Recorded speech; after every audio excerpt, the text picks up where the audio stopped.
Ici, les garçons sont une espèce rare. La métropole amiénoise basketball, c'est 7 équipes, dont 6 féminines, soit 80% des 200 licenciés.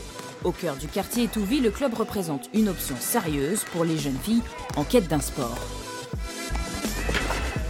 Contre, voilà, attention de ne pas marcher.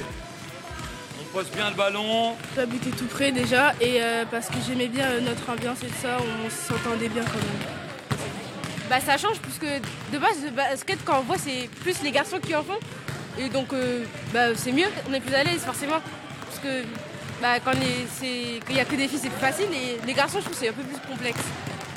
Cela fait 15 ans qu'ici on a fait des femmes une priorité et pour cela il faut les attirer très tôt. C'est pourquoi la licence pour les moins de 10 ans est gratuite. Quand on part, le but c'est de surpasser le défenseur, d'accord? Donc l'appui, il faut qu'il dépasse le défenseur, ok?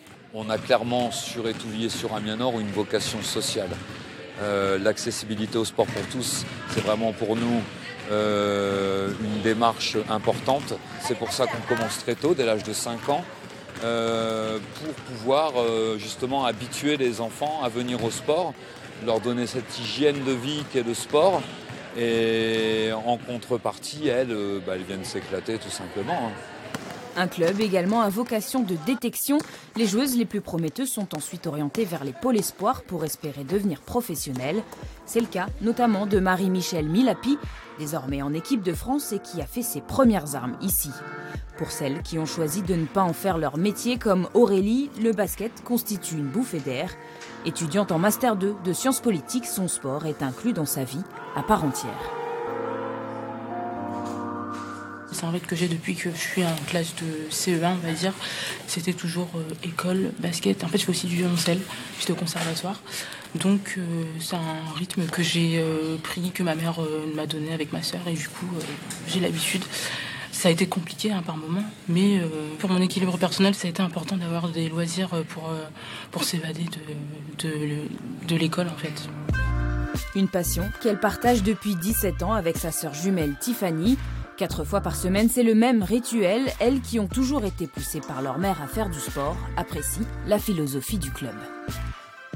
Ça met quand même la lumière sur, déjà sur le fait que le basket, le sport tout simplement, c'est pas réservé qu'aux garçons. Et c'est pas si mal que ça parce que c'est vrai qu'on n'a pas beaucoup de clubs en fait surtout ici on va dire qui vont prioriser en fait les filles. Donc du coup c'est quand même pas si mal que ça d'avoir un club qui valorise en fait les filles, le sport féminin. Donc c'est bien. Pour continuer d'attirer des joueuses, la métropole amiénoise basketball propose des entraînements adaptés. Bon, normalement quand on loupe on doit faire le tour, aller toucher le mur là-bas. Mais bon, je le fais pas toujours, j'avoue. L'important, c'est de prendre les filles au sérieux. Bon, il m'a pas vu. Leur proposer un vrai contenu pour qu'elles puissent s'épanouir sportivement. En 2 dribbles, tu dois être au panier. Là, 4 dribbles, c'est trop pour moi. En 2 dribbles, tu dois aller shooter. Au début, j'étais pas trop partante pour le basket, mais au final, j'ai bien aimé. J'étais très contente d'ailleurs de continuer parce que j'ai progressé très vite. C'est vraiment copain à côté, mais sur l'entraînement et sur les matchs, on est vraiment dans du sérieux. On n'est pas ici pour rigoler. Certes, des fois, il y a des moments de rigolade, mais on n'est pas ici pour rigoler. Il faut travailler pour progresser. Il n'y a pas de technique, quoi. C'est elles qui travaillent, c'est elles qui font ce qu'elles veulent faire, quoi. Là, il y en a quelques-unes qui veulent rentrer en centre de formation. On les aide pour ça. On va les aider pour remplir les dossiers. On va les présenter. Mais après, c'est à elles de jouer. Et pourquoi pas faire carrière dans le basket? Le club amiénois tente de donner à ses licenciés des clés pour réussir. Toutes savent que maintenant, la balle est dans leur camp.